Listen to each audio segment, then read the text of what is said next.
Hello, everybody. It's me, Shad Polynerdic, back tonight, Friday night, June 14th, as we're recording this. I don't know when the hell you're watching this. That's up to you. It's on YouTube. Going to talk to you about a delightful book by the folks over at Cubicle 7 Games.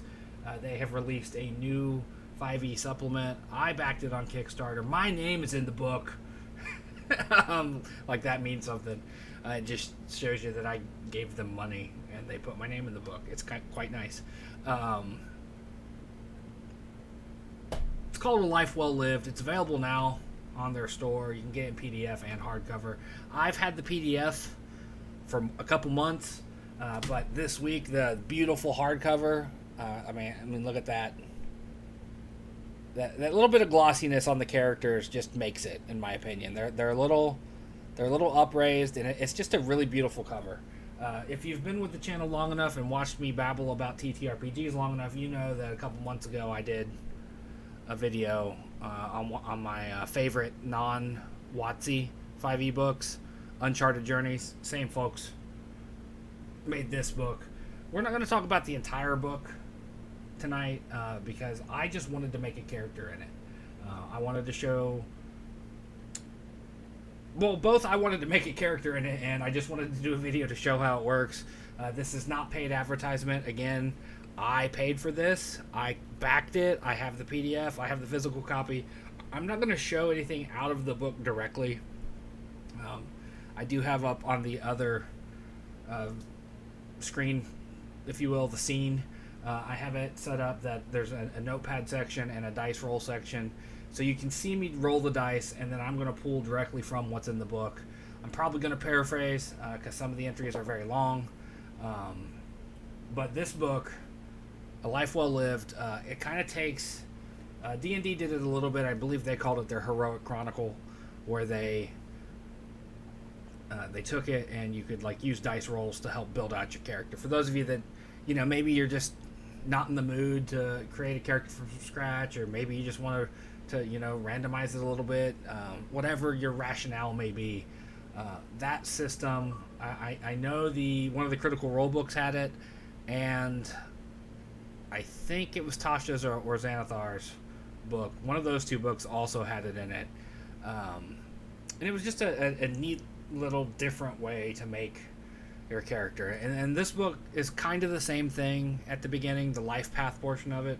I will say this book, it not only has the life path bit, but it also has rules for campcraft, rules for downtime, just different ideas for downtime.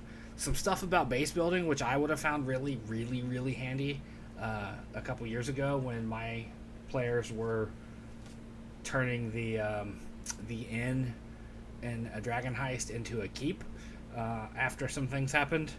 Then there's some bits about patrons, and then at the end of the book there's stuff about retiring your adventurer, making them a patron, making them an ally of an existing party, stuff like that.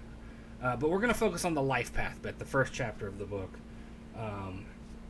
It goes into lineage, and then your origins, your early childhood, your adolescence, the pivotal moment in your life, the occupations that come from that, your personality quirks, your class.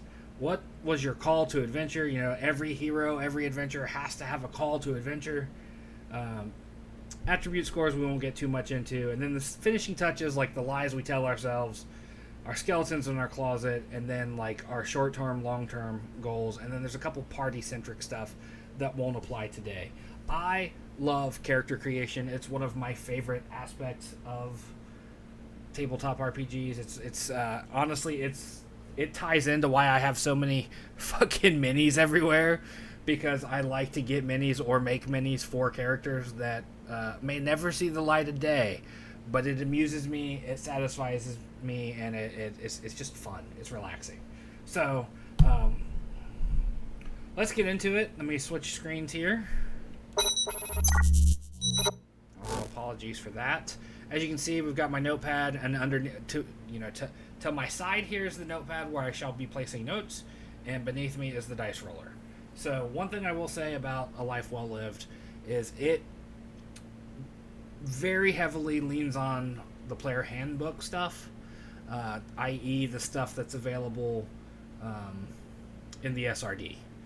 You know, it's got, when you look at your lineages, it's got Dragonborn, Dwarf, Elf, Gnome, Half Elf, half Orc, Halfling, Human, and Tiefling. You're not going to pull Tabaxis or Bugbears, things like that. You could easily add that. It would not take much to add it, because the lineage here is a dice roll. It's a D100 roll, and then it breaks it up into some, like it almost seems to break it up into rarity. Like Dragonborn is a 1 to a 4, whereas elves and dwarves, gnomes, they're 10 to 20 on the thing. So you could very easily break that up.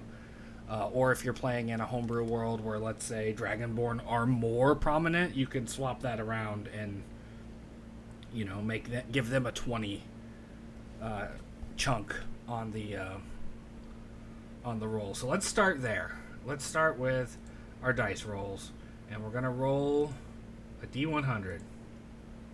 We're gonna roll it. We got a 37. Hoping you can see that clearly on your screen. And a 37 is an elf. So our character that we're going to create here together today is going to be an elf, which means we're going to type that in here. He's an elf. Fancy, right? Back to the dice roll. Oh, wrong screen. I'm a professional. Don't mind me. So that gives us an elf. And we're going to... I need to rearrange my desk here, so that way I have room to leave the book open.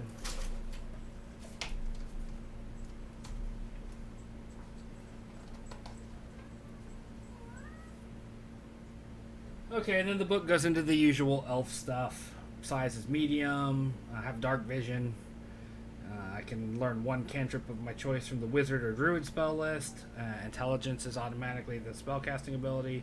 I have Fey ancestry, which means I have advantage on saving throws against being charmed, and I cannot be put to sleep by magic. Keen senses. I have proficiency on perception tests and gain +5 to my passive perception, and I do not sleep. Instead, I meditate deeply for 4 hours in place of an 8-hour-long rest. The standard SRD stuff, right? I don't know why I looked over there when the camera's there. What is it, buddy? Hey. No. You do this every time I start doing a video. Leave that alone. It's like you see me turn the light on and start talking, and then you think you can go play with that. Stop it. Go play with your corn. Or your mice. Yeah, go play with them. Leave them alone. Okay. So the next one is the parents' roll. Oh, actually, first there is a temperament roll in here as well, which is tied to like an astrological system. They have it broken down into Hippogriff, the Gorgon, the Doppelganger, the Unicorn, the Baylor, the Deva, the Sphinx, the Ankeg, the Pegasus, the Chimera, the Dragon, and the Ploddle. That's a D12 roll. So let's go ahead and do that. D12. Give me a roll.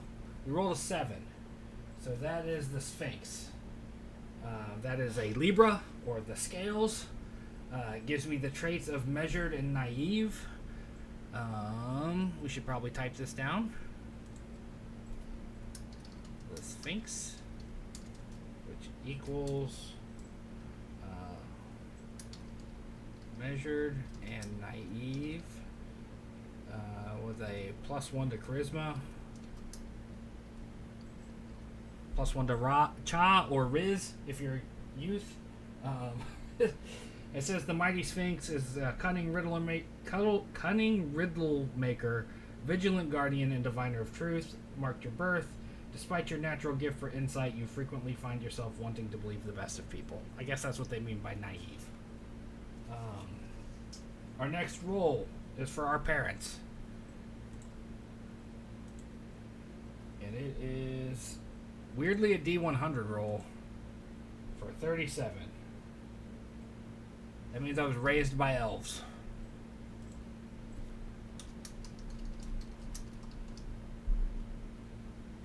See, how well can you see that? Pull it over a little bit.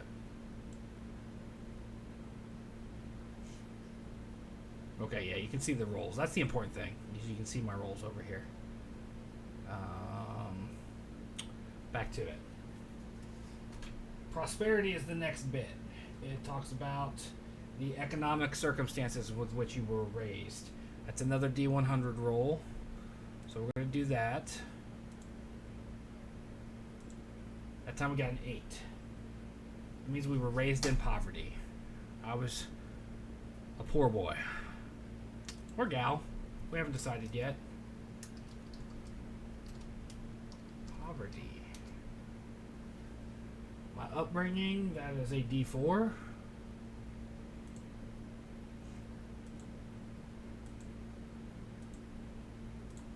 Got a 2. I was... Parents did not pay attention.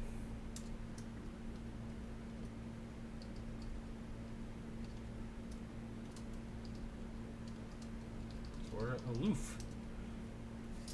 And then our family size, this is a D4 roll to determine a 1. Because we're a small family, so we roll another D4. So it was me.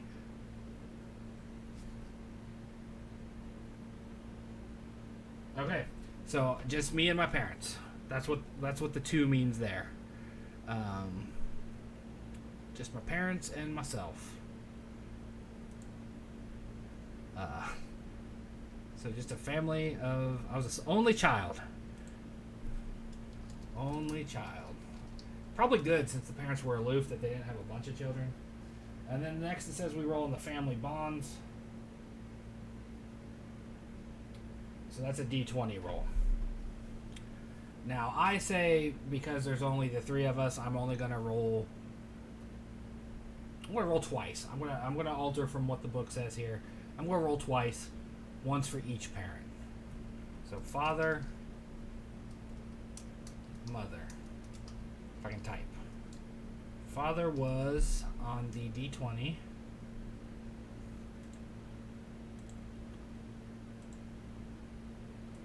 Obviously, this goes a little snappier when you're using actual dice. Oh, I got a 1 on the D20. So my father was an adventurer.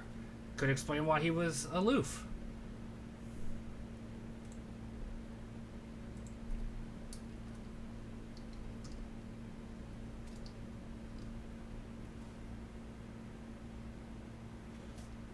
Okay, it says, consider them an inspiration to you, but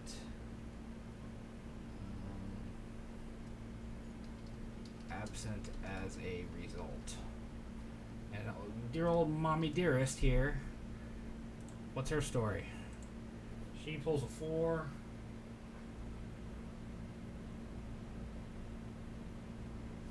Okay. We're a bit of a mama's boy.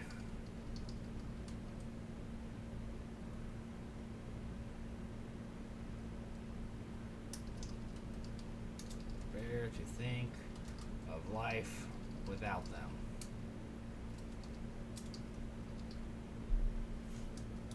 Bit of a mother's boy. Alright. The next bit is your environment. A lot of people have an idea when they make their character. This is where they're from. This is who they are. This is why I like things like this, though, because it lets me roll up a bunch of stuff. Okay, so we were nomads. Nomadic lifestyle.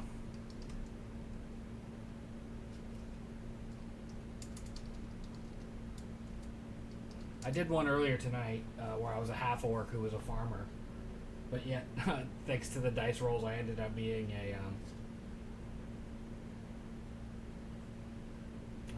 a sailor.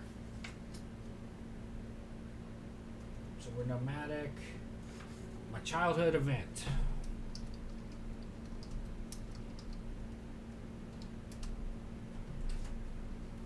I'm gonna go back and make sure I got nothing from those. Yeah, okay. Nomadic childhood event. It's a D6 roll. No, D6. Got a 4.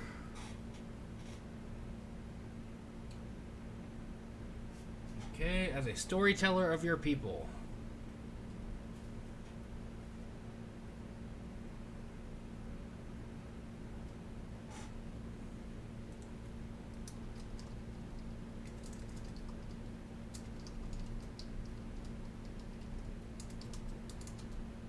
People, you carry, I can't spell.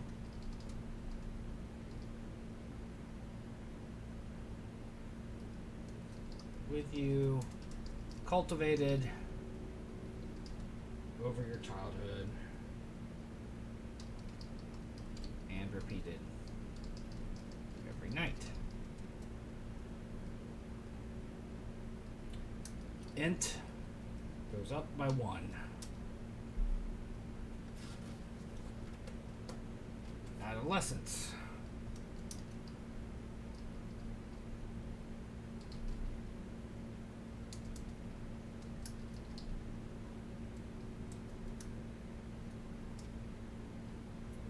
Let's put that there. Let's see. That's a D100 roll.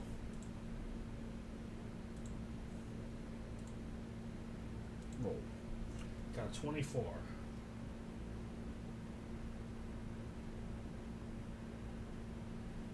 Okay, let's see. This is to determine proficiency in a skill. So I rolled a 24. I blamed someone else.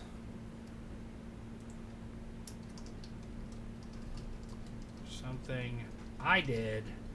They suffered great consequences.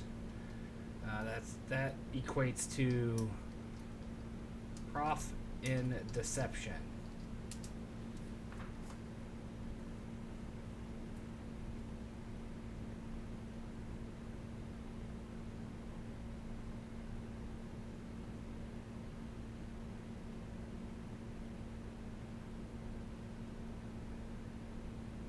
Okay, this is a multi-step one here.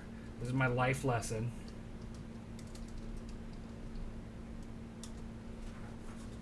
We roll a d12.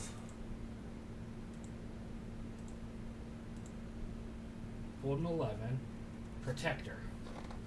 Now when you come over to Protector, you were entrusted with a precious possession and charged with keeping it safe. And then you have 3 options listed. Did you keep it with you at all times, never letting it out of your sight? Did you convince a group of trusted friends to help you keep it safe? Or did you squirrel it away under a large rock or behind a heavy tomb door? I'm going to go with 2. We convinced a group of friends to help me keep it safe. Life lesson, Protector.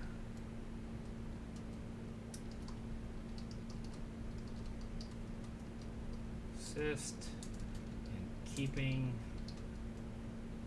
Let's call it a community treasure safe. And that equals +1 to charisma. Another +1 to cha. So we've gone up twice in cha now. Building towards one of the charisma casters I see.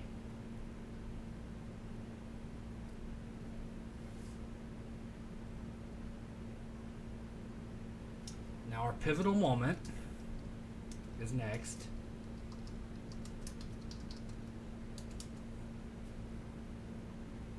This is a D10 roll. Got a 10. A visiting circus. Okay. So what does that mean? When a circus stopped at your settlement, you were filled with curiosity and awe at their oddities and entertainments.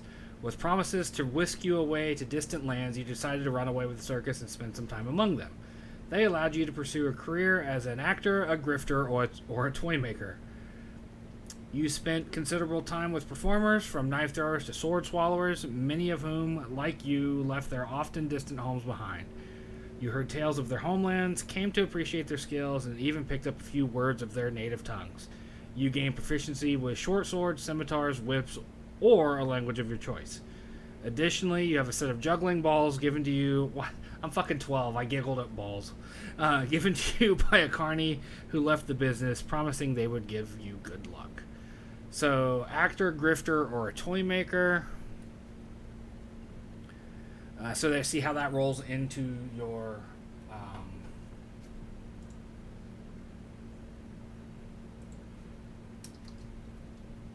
career, occupation, for like your background.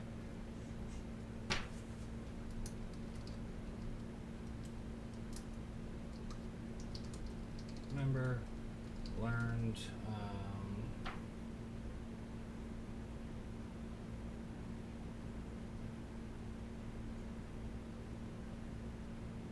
I'm gonna use a scimitar.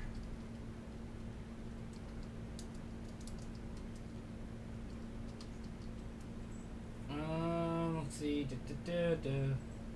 Now for the occupation, actor, grifter, or toy maker. I hate that it's 3 of them because, like, yeah, I know technically D3s exist, but I don't have any. We can always do a D4, reroll on a 1. Let's do that. Oh no, D3's on the list. Never mind. Reroll D3. We got a 1, so actor it is.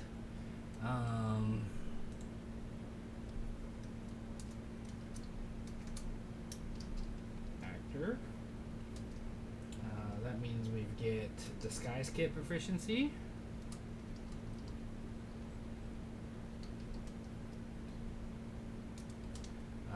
Prof in persuasion, and an income die comes in later of 1d4.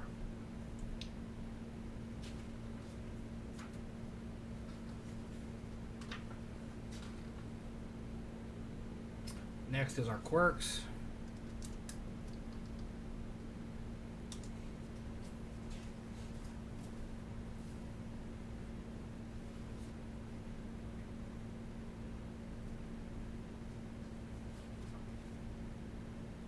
That's a D20 roll.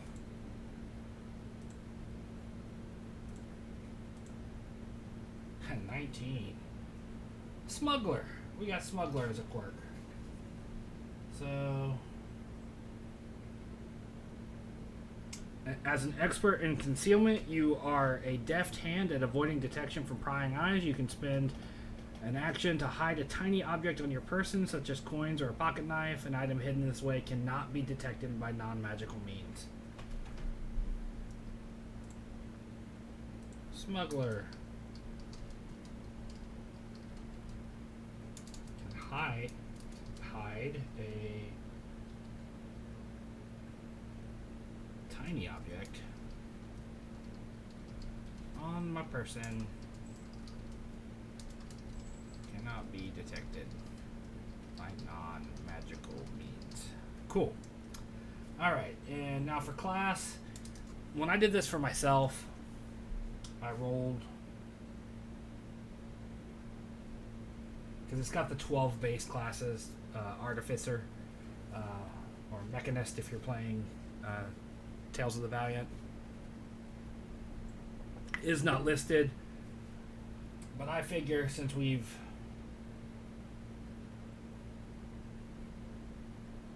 spent so much time with charisma being our thing, and I just don't see this guy being a paladin.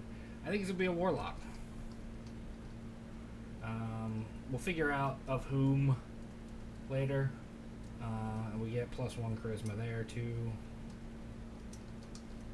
So that's +3 Cha right now. I like that Mother is cherished, can't bear to think of life without them, but we're like, fuck it, we're out.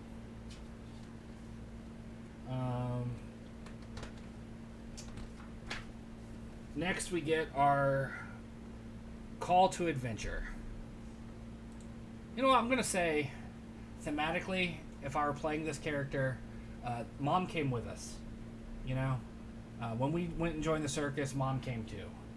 Because we've established that we can't bear to live life without her, but we also got that wanderlust. Adventure awaits. I left because I happened to be in the wrong place at the wrong time.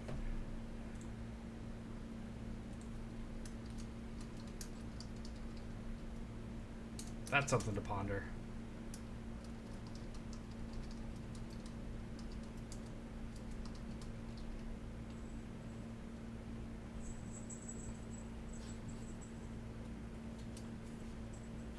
Attribute scores, not here to do that today.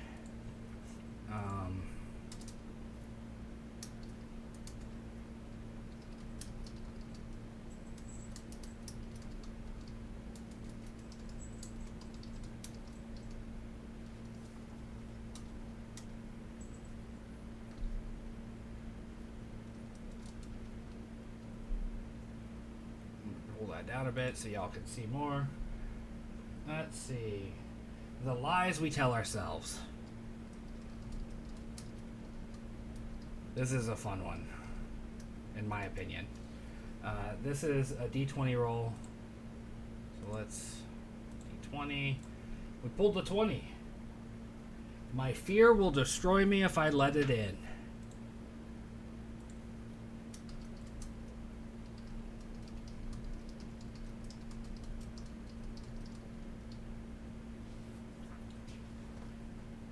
And the best part is there's nothing else to that. Like that's literally. We each harbor beliefs and values we stand by because we believe them to be correct. These beliefs, however, can often be misconceptions about ourselves, others, or the world. There is a lie you tell yourself, a deeply held belief that shapes how you interact with the world. The lies below are loose statements. Think about how these sentences can adapt to the life story you've built for your character so far. There are many ways to interpret these lies, but if you feel that a statement doesn't match your character, feel free to choose a different one. If you adhere to this lie during a game, you gain inspiration. I like that. I like that being an aspect of it. So, Skeletons in Our Closet is next for us.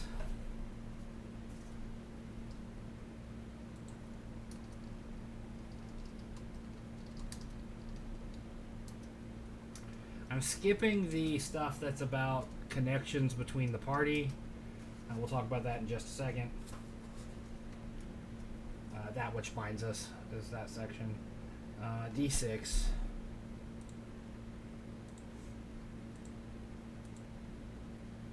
Hold 6. It's easier to tell others the nice version of events from your adolescence, but you actually learn those skills in a more questionable manner.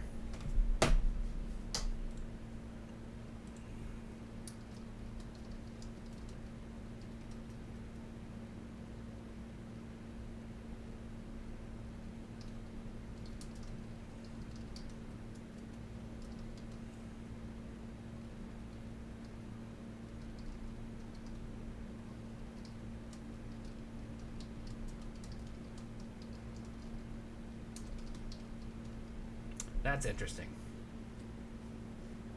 That really is.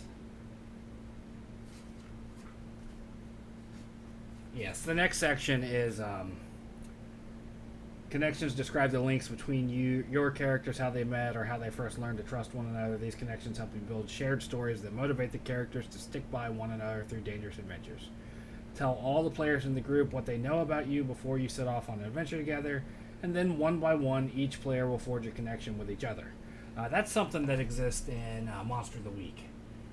Is one game that does that really, really, really well, where you have your party, and you all know stuff about each other. You're like, I'm connected to Steve because Steve and I grew up together, and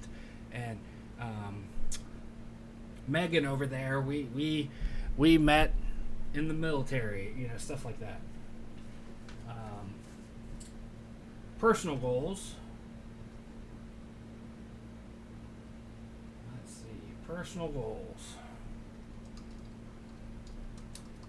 Goals. Short term.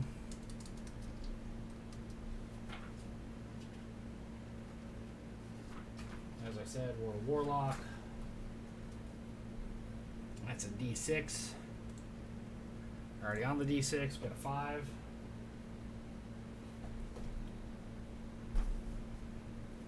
Phone. build that.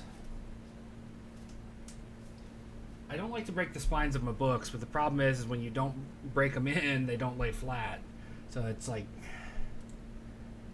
short-term goals. I want to forge a credible alibi for the source of my powers, should their origin or nature come into question.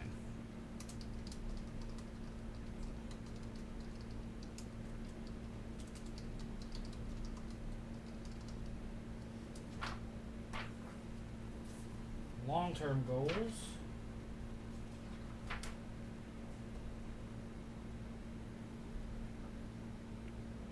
We'll roll that d6 again. A 6 this time.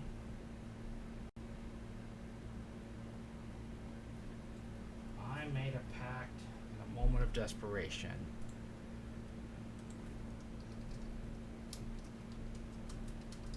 Made my pact in a moment. And I now seek a way to get out of the obligation. Wow. I cannot type. It's like I know you're watching. And escape clutches of my patron. That's a big one. I see how short and long term could tie together pretty well. Because you made that pact in a moment of desperation, and you don't want the pact to be a thing. Very Will and Baldur's Gate 3. But you also feel some shame about said pact, and you don't want to be truthful about it. That's where I get my magic from. Alright, so the only other thing left on the life path bit of it is party goals, like fame, fortune, save the world, that sort of stuff. Again, as we're making a solo character here, doesn't really truthfully help us here.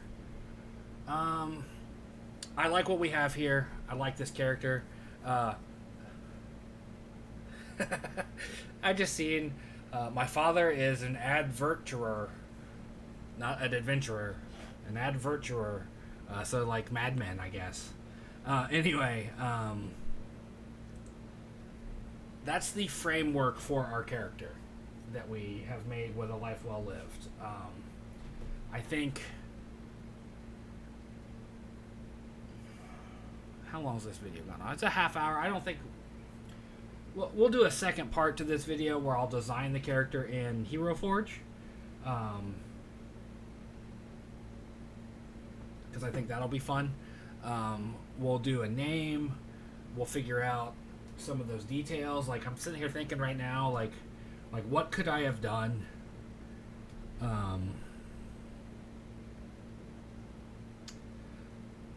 Like, the fact that there's a nice version of the events and a real version of the events tells me that, like, the thing we did that got somebody else in trouble was a bigger deal than, like, we stole some cookies off a windowsill or something. You know what I mean?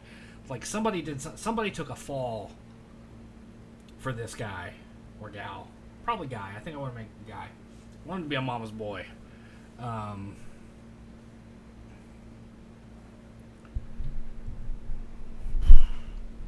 Should he have a Fae patron? I mean, Crossroads deal. That could work. Did the deal that someone else took a fall for, is that the situation that I desperately needed out of? Like, was I about to get my comeuppance? And was that why we left to join the circus? Because we were like, I gotta get out of here. You know, that guy's gonna be real mad when he gets done with his punishment. Those are all fun things to think of. I fucking love character creation. One of my favorite aspects of tabletop RPGs is creating characters, and I like inspiration like this. I very easily could have made that exact character through just like, hey, this is the character I want to play. But I like the inspiration. I like random tables. I'm that kind of guy. I like throwing, like, when I'm running a game. Ooh, I kind of word saladed that. When I'm running a game, I like random encounters. I like tables that, hey, you messed up. Here's the consequences. I like. I like the element of randomness. I like the way that works. I'm so thrilled with that. I'm gonna stop talking now though, because we're at 35 minutes and 43 seconds right now in this video. I don't know how many people hung out the whole time to watch it, especially since I didn't have like flashy graphics and whatnot going on. But thank you for watching. Make sure you like, follow, and subscribe. Polynerdic here on YouTube. I'm trying to get back into live streaming. I'm going to try tomorrow morning as I record this. I'm going to give streaming another shot to see if my internet's finally working. It's been over a year since I've been live. That's 1 year of doing nothing but pre-recorded stuff, and I want to do live stuff again. Hell, if we can do live again soon, maybe that's where we'll do the miniature creation. I don't know. Anyway, thanks for watching. Like, follow, subscribe, and stay tuned for more tabletop RPG stuff and video game stuff and me just talking at the camera stuff like we sometimes do. And Polynerdic all over the internet. Instagram, Twitter, even Facebook. We're on Facebook over there. I don't use it often, but we're over there. And I'll see you next time.